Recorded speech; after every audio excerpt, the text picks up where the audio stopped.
Welcome back, joined by Championship correspondent Pascal Lemire to preview Saturday's clash between Bolton and Ipswich. Pascal, starting with the away side, flying high in second. Yeah, they are, and it was a really impressive win over Leeds last time. They conceded very early, went 1-0 down, came back, won 4-1 in the end, very comfortable, and sort of a win they needed, because if they've got realistic ambitions, of maybe going for the top two or playoffs, all the other sides were, I think 4 of the top 5 sides all won last weekend, so to keep pace with all those sides is very important.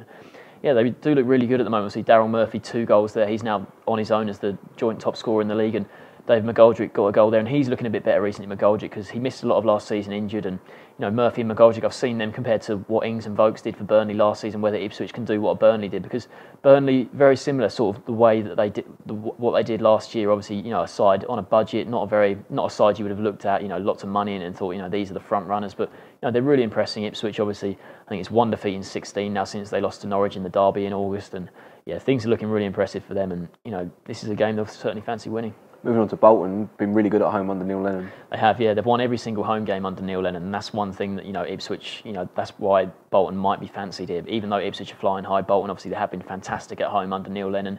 Last time out against Reading, they went to Reading, got a 0-0 draw.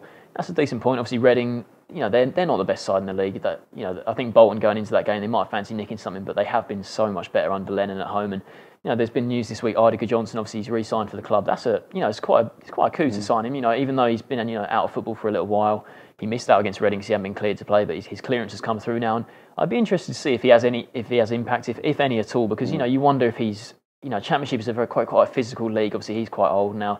Been out of the game for a little while. It'd be interesting to see if he can have an impact, because we all know his quality, his playmaking class, but I think it'd be interesting to see if he can sort of develop into a maybe not a key player, but something you can offer them something different. So it's a tough test for Ipswich. You're backing them to pick up all 3 points? Well, their record at Portman Road is much better than it is on the road. I think they're the best home team in the league. They've got more points than anyone at home, and their away form has let them down. I think it's only 3 wins on the road. So I think Bolton, given how good they are at home, but Ipswich obviously in great form, I think this has got draw written all over it, to be honest. So I'm going to go 1-1. Sportsman going for a 1-1 draw.